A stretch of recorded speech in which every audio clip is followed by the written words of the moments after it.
আসসালামু আলাইকুম ভিউয়ার্স, কেমন আছেন সবাই? আশা করি সবাই ভালো আছেন। আমার রান্নাঘর চ্যানেল থেকে বলছি।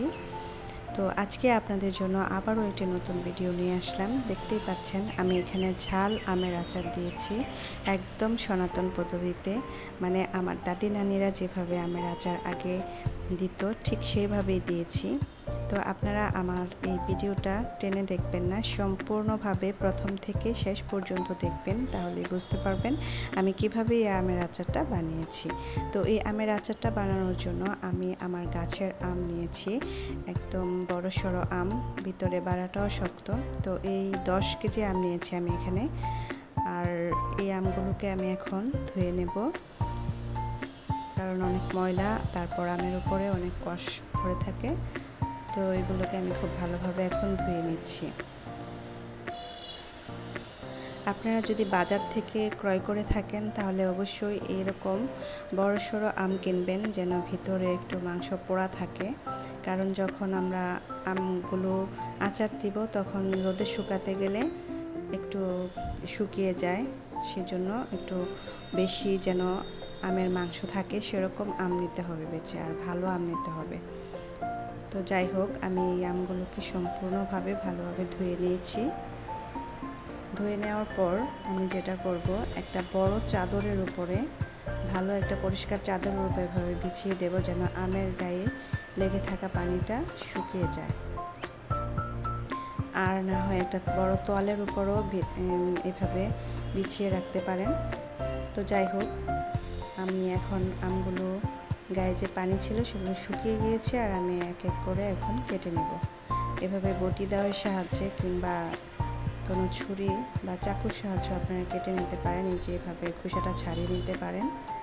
যেহেতু আমের বাড়াটা ভিতরে একদম শক্ত, তাই খুব সাবধানে আমটাকে কাটতে হবে। যারা নতুন তারা অবশ্যই খুব সাবধানতা অবলম্বন করবেন। একটু শক্তি কাটিয়ে তারপর এভাবে আমটাকে মাঝখান থেকে ফালি করে নিতে হবে। আমি একটা আমের 2টা ফালি করলাম, দেখেন। তারপর এই একটা ফালি থেকে আমি আবার 2টা ফালি করব। এই যে দেখুন, মাঝখান থেকে এভাবে ফালি করব। দেখতে এখন একটু মোটা লাগছে, কিন্তু যখন আমি শুকাবো তখন আমটা একটু শুকিয়ে আসবে। আর এভাবে এঁকে এঁকে দেবেন, তাতে করে আমের ভিতরে যে মশলাটা দিব সেই মশলাটা খুব সুন্দরভাবে সেট হয়ে যাবে এই ফালি ফালির ভিতরে গিয়ে। তো এইভাবে করে আমি সবগুলো আম এইভাবে কেটে নেব। আপনারা সবাই আমার এই ভিডিওটা টেনে দেখবেন না, একদম সম্পূর্ণ প্রথম থেকে শেষ পর্যন্ত দেখবেন, তাহলে বুঝতে পারবেন আমি কিভাবে প্রাকৃতিক উপায়ে আমের আচারটা দিয়েছি।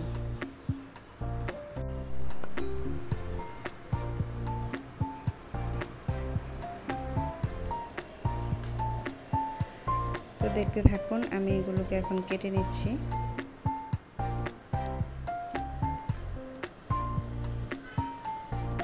আর এভাবে আমের আচারটা বানালে অনেক দিন পর্যন্ত রাখা যায়। আর যেহেতু আমি সব কিছু এখানে প্রাকৃতিক উপায়ে দিয়েছি, কোনো কিছুই মানে আলাদাভাবে কোনো স্মেল দেই নাই বা কিছুই করি নাই, সম্পূর্ণ রোদের উপর ভিত্তি করে সব কিছু হয়েছে।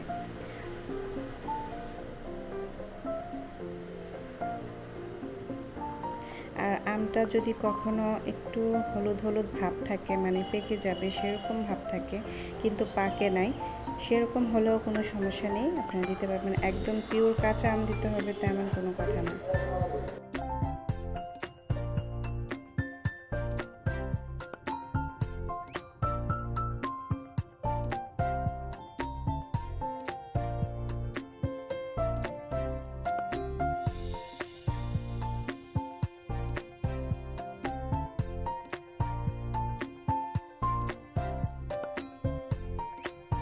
এখন আমের উপরে এরকম 1 কাপ পরিমাণ লবণ আর হলুদ দিয়ে দিয়েছি, আর খুব ভালোভাবে মিশিয়ে নেব।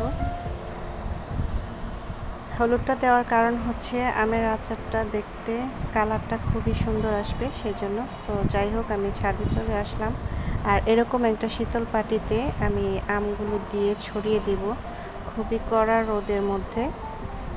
এই যে দেখুন, অনেক রোদ উঠেছে। তো যাই হোক, আমি আমগুলো 5 থেকে 6 ঘন্টা পর আবার এভাবে উল্টে দিয়েছি। 10 কেজি আম শুকিয়ে প্রায় 5 কেজি বা 4.5 কেজির মতো হয়ে যাবে। আর এখানে হচ্ছে আমি যে আমের মধ্যে মশলাগুলো দিব সেই মশলাগুলো এখানে দেখতেই পাচ্ছেন। আমি এখানে 5 ফোড়ন নিয়েছি, 6 থেকে 7টা রসুন নিয়েছি, কাঁচা রসুন, আর জিরা নিয়েছি, আর এখানে নিয়েছি গোলমরিচ, আর নিয়েছি শুকনো মরিচ, শস্য দানা, আর এটা হচ্ছে সরিষার তেল।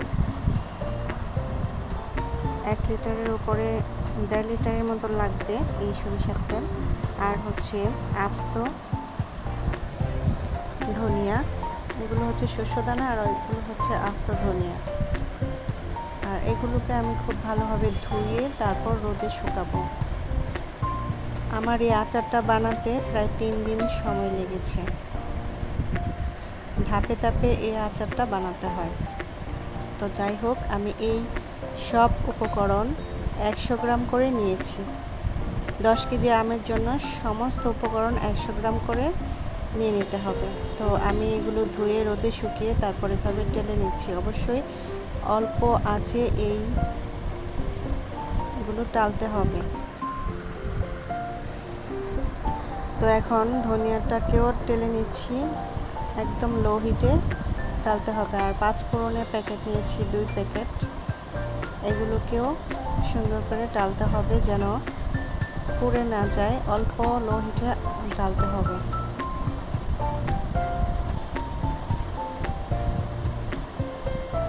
আর এই সব কিছু ভাজা হয়ে গেলে আমি ব্লেন্ডার করে নেব।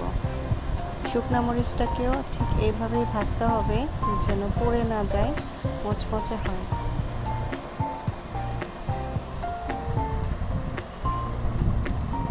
তো চলুন আমি এগুলোকে এখন ব্লেন্ডার করে নেব।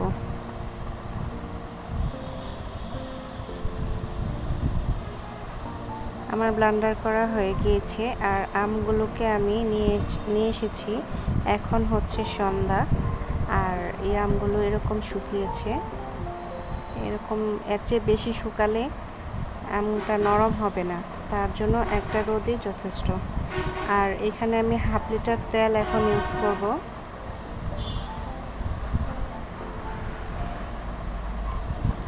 প্রথমে একটু একটু করে তেল দিব আর সমস্ত মশলাগুলো দিয়ে দিব এক এক করে। এখানে হচ্ছে ধনিয়ার গুঁড়া প্রথমে অল্প দিব, তারপর মিশিয়ে নিব এভাবে।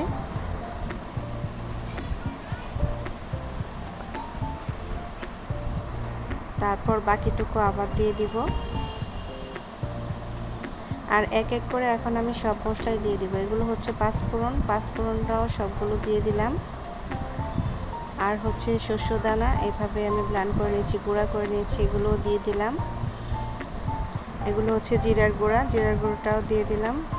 আর এখানে লবণ দিয়ে দিলাম 1 কাপ পরিমাণ। আর হচ্ছে রসুন বাটা না, রসুনটা আমি ছেঁচে নিয়েছি, কাঁচা রসুনটা অবশ্যই একটু বেশি করে দিলেই ভালো, ফ্লেভারটা খুব সুন্দর আসে।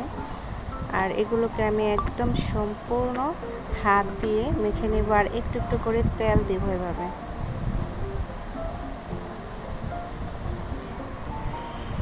একটু একটু করে তেল দিয়ে এভাবে হাত দিয়ে বারবার মেখে নেব।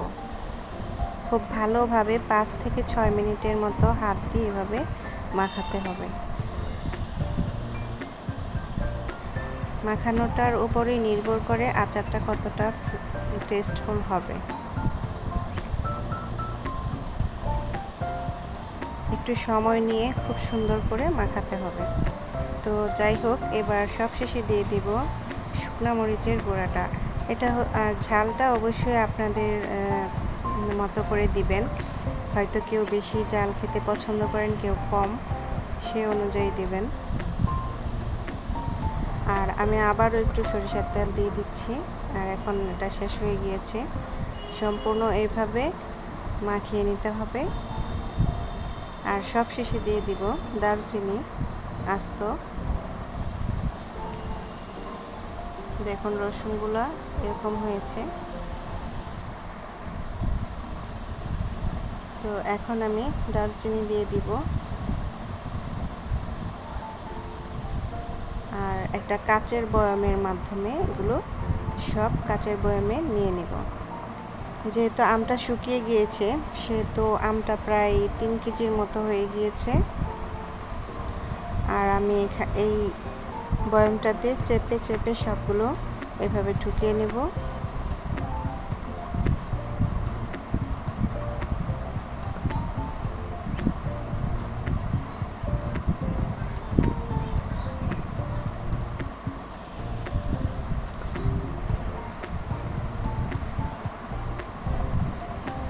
আর এইভাবে বয়ামটাতে রেখে আমি সারা রাত এভাবে রেখে দেব। এখন আর কোনো সরিষার তেল কিছুই দেব না। এখন এইভাবে করে আমি সারা রাত রেখে দেব।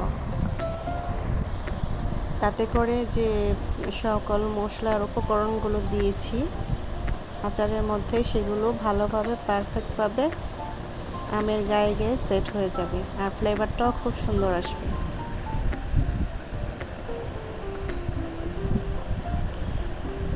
তো পরের দিন আমি আবার যখন রোদ উঠেছে ছাদে তখন আমি আবার আচারগুলোকে নিয়ে গিয়েছি।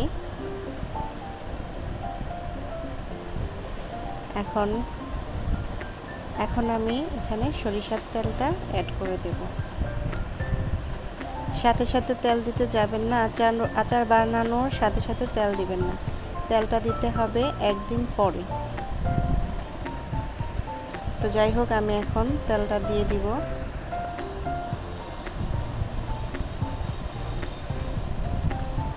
তো এখন তেলটা কিভাবে নামছে। তো এইভাবে করে আমি সমস্ত বয়ামটা তেল দিয়ে একদম ডুবিয়ে রাখবো। আর এইভাবে করে আমি 10 থেকে 15 দিন এভাবে রোদ্রে দিব।